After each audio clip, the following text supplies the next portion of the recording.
The medical bay aboard the Varelli Federation's flagship, Tessari Arc-9, was pristine, sterile, and engineered to withstand every known pathogen in the galactic database. It had treated Vrel blood fungus, aggressive spore bursts, and once even the self-cloning larvae of the Ragath Nebula. But nothing in the Tri-Sector's most advanced medical archives prepared Dr. Kellen for the Earthman, who walked in holding a swollen hand and muttering something about a misjudged crate corner and 2 left feet. The human's name was Drew Carver, mid-30s by Earth standards, lanky build, shaggy blonde hair that never quite obeyed gravitational norms, and an accent that confused even the universal translator. Kellen stared at the hand, then looked up at Drew. "You claim this occurred due to blunt trauma?" "Yeah," Drew nodded, grimacing. "Crate fell. My fault. Kind of slipped while trying to stack rations. Felt a jolt, some tingling, figured I sprained it or something." Kellen, tall and teal, skinned with bioluminescent veins, flicked his multi-lens oculars forward and ran a standard dermal scan. No fracture appeared in the superficial reading, but there was mild swelling and subdermal bruising. Nothing to panic over. "Standard protocol," Kellen murmured, nodding to the medtech, who activated the deep tissue scanner. The device hummed. Drew flinched. "Is that thing supposed to feel cold inside my bones?" "You are not feeling the beam, Mr. Carver. That is psychosomatic discomfort." Kellen had just finished his sentence when the medtech gasped. A moving blur appeared on the screen. A thin, dark shape shifted under Drew's skin near the metacarpals. It pulsed once, then again, then slithered. "Internal parasite," the medtech whispered. "It's breathing," Kellen added, transfixed. Security was summoned. Within 3 minutes, the medbay was surrounded.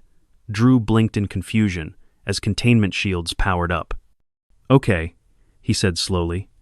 "That feels like an overreaction for a sore hand."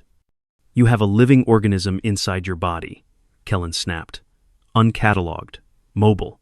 It is evading direct scanning and has its own metabolic rhythm." Drew looked from Kellen to the screen and back again. "Oh, the leech?" There was a solid 5 seconds of silence. "The what?" "The leech," Drew repeated, slightly annoyed. "I put it on this morning to reduce the swelling. Old Earth trick. The saliva has anticoagulants and stuff, and they suck out pooled blood. Works wonders on bruising." "You voluntarily applied a parasite to yourself?" "It's not a parasite," Drew protested. "It's more like a medical tool. Has a bit of a PR problem, sure, but they're safe. This one's name is Bernie." "You named it." "Well, he's doing a service. Felt like he deserved it." The medtech looked like she might pass out. Kellen gestured for the isolation shield to be lowered. "Remove it. Immediately." Drew sighed and reached into his kit pouch. "All right, but you guys are seriously behind on complementary medicine." With a practiced flick, he unwrapped the gauze around his hand. Sure enough, a fat, black leech clung lazily between his thumb and index finger. Drew used a drop of saline to gently detach it, then placed it in a small bio-vial. Bernie twitched, full and content. Drew held out his hand. "See? Harmless." The scans continued automatically.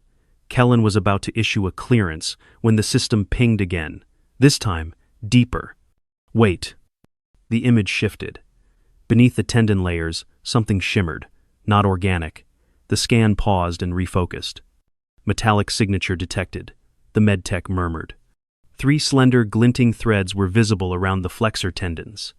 They moved microscopically in sync with Drew's muscle contractions. "Those are not natural," Kellen stated, stepping back. "Oh, those," Drew said, and scratched the back of his neck. "Right, forgot about those." "You forgot," Kellen repeated. "Well, it's been a while. Got those after my second deployment. Military thing. Nerve sheath reinforcement, I think. Keeps the fine motor control stable under high G stress." Kellen's face darkened to a deeper shade of blue. "You are augmented." Drew shrugged. "Technically, but it's not weaponized. Just stability gear. Unregistered biomechanical enhancements are a violation of Federation transit law under Article 4.9, Kellen said tightly. "You were not declared during medical intake." "I didn't think it mattered," Drew replied. "It's not invasive tech, it's passive. No external ports, no active AI. You wouldn't even know it was there unless you scanned my tendons on full spectrum. That is exactly what we did, Kellen snapped. Within moments, a different team entered. Not medical, security. Drew raised his hands instinctively. Let's not get twitchy. You have undeclared modifications and a history of invasive biology in your body, the lead officer said, eyes narrowing. You may be in breach of multiple interspecies regulations. Step away from the med bay. Oh, come on. It was just a leech and some tendon wire. I'm not a cyborg assassin. No one mentioned assassination, the officer said. Yet, Drew muttered. Kellen stepped between them. Before we escalate, we require clarification. These implants, how were they inserted? Microsurgery, under general anesthesia. Took me 6 weeks to recover. It's all logged somewhere on Earth. Probably, I think. Look, it was Black Ops adjacent, okay? A lot of the files get buried. The officer leaned toward Kellen. How do we verify he's telling the truth? Biopsy, Kellen said grimly. Drew paled. Wait, you want to cut into my hand to confirm what I already told you? You wish us to rely on your memory, which conveniently forgot both a blood-sucking organism and classified internal tech? Fair point, Drew admitted. The biopsy was scheduled for 2 hours later. He wasn't allowed to leave the medbay. The security detail stayed outside the door, visibly armed. Kellen returned with sterilized equipment. I will make a small incision, extract a tissue sample near the implant site, and analyze the material. If it confirms passive augmentation, no further action will be taken. If it doesn't, then I alert command. Drew nodded reluctantly. Do I at least get something for the pain? Kellen raised a brow.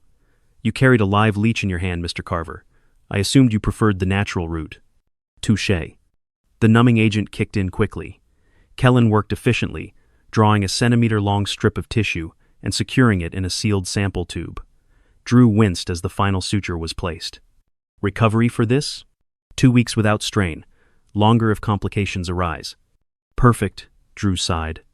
That crate stacking was going so well too. An hour later, Kellen returned, face unreadable. He held up the scan results. Drew squinted. I see fibers. They are not passive. These strands respond to neural impulses at speeds exceeding standard biocompatibility limits. They self-adjust under electrical stimuli and generate a stabilizing field during high muscle use. That requires energy regulation. That is not passive tech. Drew blinked. Well, I didn't know they did all that. I just signed the release form. You are in possession of undocumented military-grade augmentation with untraceable command routes, Kellen stated flatly. And you walk among civilian crews? Drew opened his mouth to respond. But Kellen wasn't done. You are either extremely dangerous, extremely naive, or extremely well protected. I'm just the guy who unpacks food crates and keeps spiders off the ceiling. Kellen stared at him. Spiders? Long story. Not real ones, but they had 8 legs and a grudge. Kellen pressed his palm to his forehead and exhaled. I must now file a provisional threat report and submit you for further evaluation. Until cleared, you will remain under observation. You're kidding. I never kid. Drew leaned back against the wall, looked down at his bandaged hand, and muttered, Bernie's gonna be pissed he missed this drama. Drew spent the next 11 hours in Medical Isolation Chamber 3, a transparent, cube-like enclosure that somehow managed to make him feel like both a zoo exhibit and a contagion. The bed was stiff, the lighting slightly too blue, and every time he shifted, the environmental systems hummed like an annoyed beehive. Outside the glass, Kellen worked silently at a console, analyzing the biopsy sample. Occasionally, he looked up at Drew with a mixture of concern and suspicion. Drew responded with a weak thumbs up the first few times, but eventually stopped when it became clear Kellen wasn't reciprocating. At hour 12, the door slid open, and Commander Velix entered. Tall, imposing, and always appearing as if she had just stepped out of a military sculpture garden, she wore the dark navy uniform of Federation security. Her pale gold eyes swept the room and locked onto Drew like targeting reticles. I have questions, she said before Kellen could even greet her. Of course you do, Drew said, sitting upright. Just let me know if this ends in dissection so I can mentally prepare. Velix ignored that. She turned to Kellen. You've confirmed the implant is active? Yes, Kellen said. And uniquely engineered. It appears Earth origin, but with modular reactivity that suggests a level of synthetic organic interface we've not seen outside classified labs. Fantastic, Velik said, and turned back to Drew. Who are you really? Drew Carver, civilian contractor, stack things, sometimes fix leaky vents, once wrestled a coolant hose into submission, but I don't think that counts. Kellen handed Velix a data pad. She scrolled through the readings. No biometric uplink, no external control port, but the implant reads muscle tension and seems to correct torque ratios in real time. That kind of system requires calibration algorithms. I told you, I had no idea it did all that, Drew said. I thought it was just some kind of support mesh for fine motor control. Velix didn't respond right away. Then, almost offhandedly, she asked, Have you ever experienced heightened strength or endurance beyond normal human limits? No, Drew said quickly, but then paused. Well, maybe once, when I lifted a storage panel that was definitely over my limit, but I figured adrenaline was kicking in. There was a fire nearby. Sort of. You just remembered a fire? Kellen asked. I was busy trying not to get roasted. My memory has priorities. Velix exchanged a glance with Kellen. We need to determine if his enhancements can be externally activated. I really don't think I'm a sleeper agent, Drew said. I still cry at some commercials. Pretty sure that disqualifies me. You may not be aware of any activation protocols, Kellen said calmly.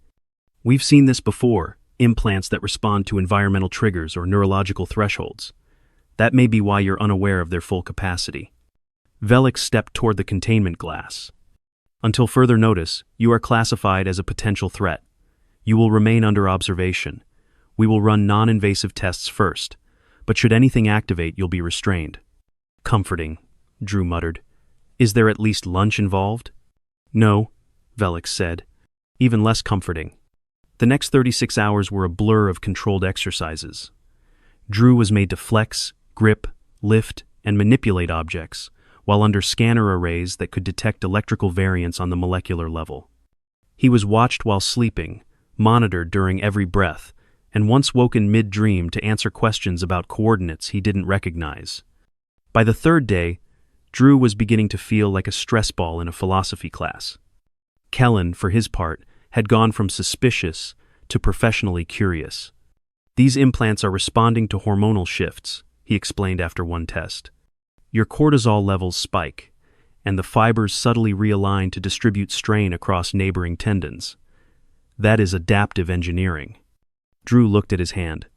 So I have stress-responsive hand tendons? Essentially.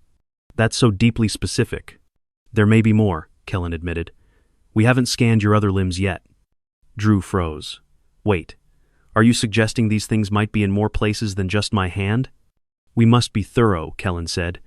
Can I request sedation for surprise revelations? Number. 2 days later, Drew was transferred to an enhanced diagnostic chamber, a spherical room with suspended sensor drones, and a 360-degree motion tracking platform.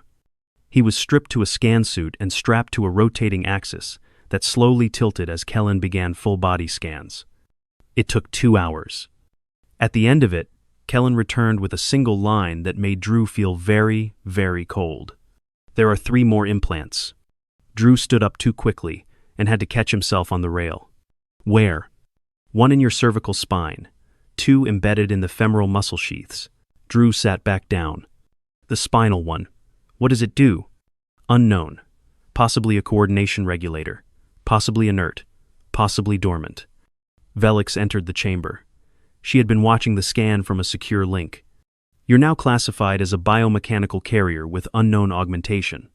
Until Earth authorities provide matching medical files, you cannot be cleared for unrestricted contact. I never asked for these things to turn into a diplomatic nightmare, Drew said. I just wanted to stop my hand from swelling. Speaking of which, Kellen said, checking the previous biopsy site, the recovery is progressing normally. Scarring is minimal. Sutures can be removed in 3 days. Drew groaned. Silver lining. Kellen looked back at the scan display. We're not done. Drew stiffened. What now? One of the implants responded to your REM cycle last night. Very faint, but it emitted a pattern. A signal? Not exactly. More like a rhythmic fluctuation, like a heartbeat echo. Drew swallowed hard. I'm going to go out on a limb here and say that's not supposed to happen. Number, it is not. Felix crossed her arms. We need a behavioral neurospecialist, and Earth needs to respond to our data request, immediately. I submitted the request to Earth Command 3 days ago, Kellen said. No reply, no acknowledgement. Felix exhaled. We may be dealing with a blacklisted program. Drew looked between them. Wait, blacklisted? As in illegal? As in so secret even Earth doesn't want to admit it exists, Kellen clarified. Well, that's perfect, Drew muttered. I'm basically carrying around government secrets I didn't even ask for. Do I get hazard pay for this? No, Felix said again. Hours later, Drew was alone in the diagnostic chamber when the lights flickered. A low hum vibrated through the walls. He sat up, suddenly aware of a tightening sensation in his right thigh. A pressure. Subtle, but growing. He pressed his hand against it. Then, movement. Not like Bernie. Not alive. Like a flex, a coil tightening, something internal responding to something else. Drew inhaled sharply. The implant was active. Kellen, he said, tapping the wall console. We might have a situation. Within seconds, Kellen burst into the room with a medkit and scanner. The implant had warmed by 2 degrees. Its fibers twitched subtly, then settled. No external trigger, Kellen said. Then what was it? I don't know, Kellen admitted, but it activated while you were alone. That suggests autonomous feedback. Like it's thinking? Number like it's listening. That didn't make Drew feel better. 2 more days passed. Earth Command finally replied. A single transmission. Classified Implant Series Delta 71. Subject, Carver, Drew. Status, authorized. Complications, unknown. Monitor for anomalies. Do not extract. Felix stared at the message. That's it? No technical specs. No behavioral notes. Not even an implant map, Kellen said, frustrated. Then we're on our own. Drew rubbed his temple. I could have told you that 4 days ago. The implants didn't activate again that week. But Drew couldn't sleep. He kept feeling them. Not pain, not even pressure. Just presence. Like something waiting. Waiting for the right moment. The crew of the Tesari Arc 9 had begun referring to Drew as the quiet weapon. Not to his face, never to his face, but whispers carried far in the recycled air of a Federation ship. Everywhere he walked, eyes tracked him. Conversations tapered off mid-sentence. Even the cafeteria bot hesitated longer before serving his protein ration. Drew tried to brush it off. He spent more time alone, keeping to small tasks in restricted zones where he could still contribute. He recalibrated oxygen valves, sorted mislabeled stasis food crates, patched a humming coolant vent with a strip of thermal tape and 2 apologies, all one-handed, since the biopsy site on his right hand was still healing. The sutures weren't due out for another day. Despite the tension, he appreciated the break from invasive scans. Kellen had called for a 48-hour observational pause. To prevent psychosomatic interference, he'd said. Drew suspected he just didn't want to argue with Felix again over jurisdictional protocol. But even in quiet moments, Drew couldn't shake the awareness. The implants were still inactive, but present, like bones he hadn't known were there. At 19 o'clock ship time on the 6th day, he sat alone in his bunk, nursing a mug of lukewarm Nutri-Drink, when the message came through. Private terminal notification. Sender, Dr. Leon Reese, Earth Medical Command. Message. Mr. Carver, I reviewed your file. I was one of the neurosurgeons assigned to your Delta 71 procedure 8 years ago. You won't remember me. The protocol included partial memory inhibition. Temporary, they said. I argued. Lost. There are things you need to know, confidentially. Meet me via secure link. Use port 14 ampere. Do not involve station command. You are not in danger from the implants, but the ship may be. The message expired within 30 seconds. Drew sat still, heartbeat suddenly loud in his ears. He glanced around the dim room. No surveillance here, he'd checked that first thing after being granted access to private quarters again. Port 14 Ampere was in the communications wing, sealed, generally unused, a backup link in case of long-range relay failure. He weighed the options for 10 minutes, then pulled on his boots, and left without a word. Port 14 Ampere smelled like dust and sterilized metal. Drew keyed in his crew access code and stepped inside. The interface glowed a soft amber. He followed the instructions and activated the encrypted line. Dr. Leon Reese appeared as a holo a moment later. Her features were sharp but kind, older than he expected. She wore a white lab coat that bore a faint burn mark across the pocket. "Drew," she said, smiling briefly. "You look better than the last time I saw you. You remember me. I don't remember anything, not even the prep. I just woke up in a recovery bay with a tube in my arm and a certificate saying I was fit for duty." Reese nodded. "That was by design. I'm guessing you're not supposed to be talking to me. Not without clearance. But things have changed." Drew crossed his arms. "Tell me what these things in my body really are." "They're not weapons," Reese said. "They were never meant to be. That's not comforting. They're biomechanical stabilizers, early generation. You were part of the Delta 71 program volunteers selected for high-risk deployments. You agreed to have them installed after the Joint Operations Act expanded civilian-military integration. Your mission profile required precise, fine motor retention during neurological stress. We created implants that synced with muscle groups and adjusted dynamically to your nervous system. That sounds pretty great. Why hide it? Because something went wrong. 5 of you were implanted. 3 showed rejection symptoms. 1 developed severe nerve misfires. Only you remained stable. And so they just wiped my memory of the whole thing? We didn't wipe. We suppressed. Temporary inhibitors meant to fade. But then your assignments changed. You got transferred out of military oversight. We lost access to you." Reese paused, as if deciding how much more to say. "There's something else. The implants are reactive. That's their strength. But we've since learned they also learn." Drew blinked. "Excuse me?" "They build behavioral maps, adjust autonomously, not AI, not sentient. But they develop patterns, preferences even. We think they're building predictive responses to keep you physically safe." "Predictive like?" "Like adjusting your balance milliseconds before you trip. Tightening muscles when your posture degrades. Redirecting tension before a sprain. But it goes deeper." Drew sat slowly. "How deep?" "They might be anticipating threats." He rubbed his temple. "That doesn't sound not weaponized to me." "It's instinctive," she said. "Not aggression, defense. But if the ship's systems, or anyone on board, get misclassified by the pattern."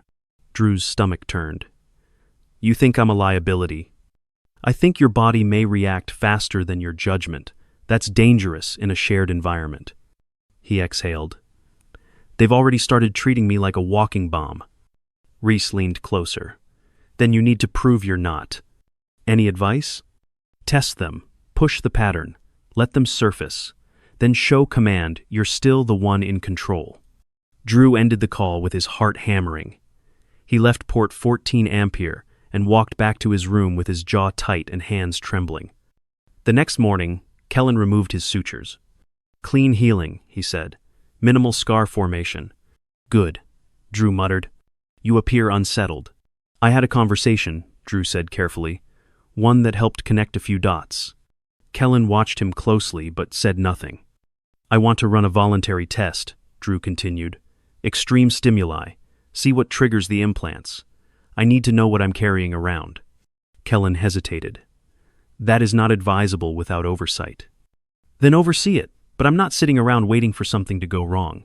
Either I figure this out, or the ship bans me from every vent and corridor." "You think Velix will let me near another toolkit without answers?" Kellen didn't answer for several seconds, then nodded slowly. "We'll do it under controlled conditions. Physical simulation chamber. Tomorrow." The chamber was a large hexagonal space with variable gravity nodes and configurable terrain panels. Drew stood on a raised platform, dressed in a flex rig suit. Kellen and two medtechs observed from behind a transparent wall. Velik stood behind them, arms folded.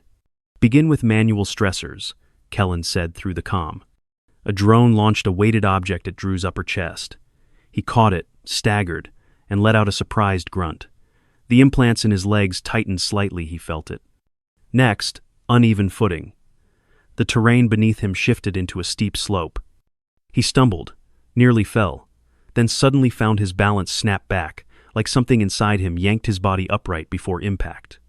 "Implants are active," Kellen confirmed. "Minimal energy expenditure. Subtle correction pattern." Then came the real test. A projectile fired at his right arm. A blunt, padded impact ball, but fast. Drew didn't move in time. His arm did. His forearm twisted before he could react, catching the ball in a reflexive block. His muscles hadn't done that. The implant had. Alarms chirped. "Implant activity spike," Kellen said. "Neural sync increasing." The chamber darkened. Kellen's voice came through the comm again. "We're going to simulate a high-stress, low-light scenario. This may elevate the reaction." The platform shifted. Beams of light flickered. Another drone activated, simulating an attacker. Drew's breath quickened. The drone lunged. He moved before thinking. Not fast enough. The drone hit his left side, sending him to the ground. He groaned, rolled onto his back, and then nothing. The implants didn't respond. Not to the pain, not to the threat. "Kellen," he gasped. "They're not activating." Kellen frowned. Vital signs stable. Minor contusion, but no implant response. Drew sat up slowly. "Why not?" Velik stepped forward. "Because they're not protecting you from pain. They're protecting you from fatal risk. That wasn't real enough." Kellen nodded. "They're not universal enhancers. They only act when your system passes a specific stress threshold." Drew shook his head. "So I have internal bodyguards who show up only when I'm actually dying?" "Essentially," Kellen said. Velik studied Drew for a long moment. "You understand now. You're not a weapon. You're a survivor with extra armor." Drew exhaled and let his body relax. The implants pulsed just once and settled again. Drew sat in the observation suite, legs dangling off the edge of the diagnostics platform. For the first time in over a week, his hand didn't ache, and his thoughts weren't spiraling with unknowns. The implants still hummed under the surface, silent, obedient, but they felt less like a lurking shadow now, more like a misunderstood tenant. Kellen tapped through his readings, brows lowered in concentration. Velik stood behind him, expression neutral, but no longer suspicious. The room was quiet, broken only by the soft chirps of med scanners and the occasional shift of a monitoring drone. Drew cleared his throat.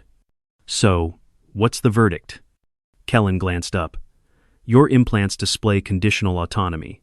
They react only to threat levels that exceed your baseline tolerance for harm, which, by human standards, is abnormally high." "I do stub my toes a lot without crying," Drew offered. "Maybe they think I'm invincible." "They learn from you," Kellen said. "Adapt to your rhythms, your limits.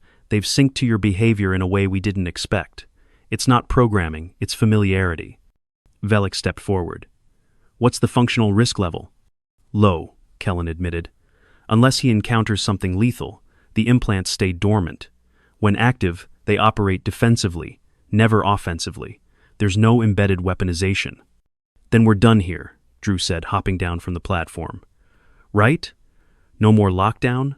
No more sterile pajamas and tests involving drones that punch?" "You will still require periodic monitoring," Kellen said. "But you are medically cleared for limited duty." Velik nodded once. "Stay out of secure tech bays. Avoid conflict. Report any new activity. Otherwise, you're free." A grin spread across Drew's face, wide and sincere. He raised his bandaged right hand in a salute. "Understood, Commander." Later that day, he returned to Deck 7, where the maintenance crew worked among humming conduits and the sweet, ever-present scent of ion lubricant. A few heads turned as he walked in, carrying a standard-issue tool belt and a datapad under one arm. Halston, a senior tech with the complexion of a sunburned apricot and the personality of a malfunctioning vending machine, narrowed his eyes. "You cleared?" "Fully," Drew said. Halston didn't move, then slowly nodded and handed him a line recalibrator. Vent 6 keeps ghosting. Might be a fried sensor. Or a ghost. Dunno anymore. Drew took it with a grateful nod. The unspoken truce hung in the air, thick but settling. As he worked his way into the maintenance crawlspace, he couldn't help but talk aloud. "Bernie," he said softly, "you're lucky you missed all of this." He had stashed the leech in a sealed nutrient vial in his locker. Kellen had insisted it be analyzed before reintroducing it into any non-Earth biosystem, but Drew was holding out hope. Bernie had, after all, started this whole adventure. It felt wrong to leave him out of the ending. 2 days passed without incident. On the third, an alert sounded in the corridor, non-emergency but urgent. Drew emerged from the crawlspace to find MedTech Rella waving at him. "Drew, you're wanted in medbay." His gut tensed. "What now?" "It's not about you," she said. "Well, not directly." He followed her quickly. When they reached the diagnostics lab, Kellen was hunched over a display, reading unfamiliar code. Beside him sat an open container, the same one Drew had left Bernie in. But it was empty. Drew blinked. "Where's—" "He expelled something," Kellen said without looking up. Drew stared. "What?" Kellen pointed to the display. The leech excreted a protein sheath microscopically thin, organic but clearly engineered. We almost missed it. Engineered how? It contains a filament array, absorbs localized electromagnetic frequencies, and mimics surrounding tissue structure. It's a cloaking gel, Drew. For what? For hiding implants. The silence was sharp. "You're telling me Bernie was carrying stealth tech?" "Or mimicking it," Kellen said. "More likely, the leech fed on trace residuals from your hand and adapted its saliva output accordingly. These creatures are highly sensitive. Your augmentation altered its biology. Then it learned to hide the implant's signals?" "Exactly." Drew leaned against the counter. "Okay, but why is this important now?" "Because when we scanned the excretion pattern, it matched an older diagnostic signature and pinged a second leech specimen that was brought aboard on another vessel 5 weeks ago." "Wait, this happened before?" "Yes," Kellen said quietly. "Another human. Similar implant. Cloaked. Their medbay missed it entirely." Drew frowned. "So, I'm not the only one. You were the only one flagged because of Bernie." The leech gave us a roadmap. Velix entered then, holding a fresh datapad. Her expression was taut. "There are at least 3 more humans on record with similar augmentations. 2 on Earth, 1 in transit between sectors, all slipped through with partial medical flags, all classified under Delta Series programs." "So what happens now?" Drew asked. "We investigate," Velix said. "Quietly, discreetly. We don't want panic. Your implants may be harmless, but the next one might not be." Drew nodded slowly. "Do I get a badge for helping expose a galaxy-wide stealth program?" "No," Velix said without pause. "But you may have saved lives." Kellen closed the display. "I've also authorized Bernie for limited reintegration." Drew grinned. "You're serious?" "Containment vial only. No open skin contact. And no naming future medical organisms." "Too late," Drew said. "Bernie's already got a fan club." By the following week, Drew was back to full duty. The swelling in his hand was gone. The biopsy site was a faint scar. The implants hadn't stirred once since the simulation. He kept up with follow-ups, ran his own scans when he could, and even started recording minor logs when his tendons twitched more than expected. But for the most part, life resumed. The ship's crew warmed to him again slowly. He even caught Halston mumbling something vaguely complimentary about his wiring technique. On the 10th day, Drew stood in Storage Bay 4, organizing a fresh shipment of sensor modules when a young tech approached. She was nervous, fresh out of academy, clearly trying to summon courage. Mr. Carver." "Drew's fine," he said. "I heard what happened, with the implants, the medbay stuff." "Yeah, bit of an unplanned adventure." "Can I ask, were you scared?" Drew looked down at his right hand, flexed the fingers. "I was. A lot. Not because I thought I'd hurt someone, but because I didn't know if I was still myself." The tech nodded slowly. "But you are?" He smiled. "More than ever." She left a minute later. Drew turned back to the stack of crates, sighing quietly. Inside his locker back in quarters, Bernie floated lazily in his vial, unaware that his nutritional instincts had cracked open a covert network of military-augmented humans. Sometimes, Drew reflected, the galaxy didn't need explosions or space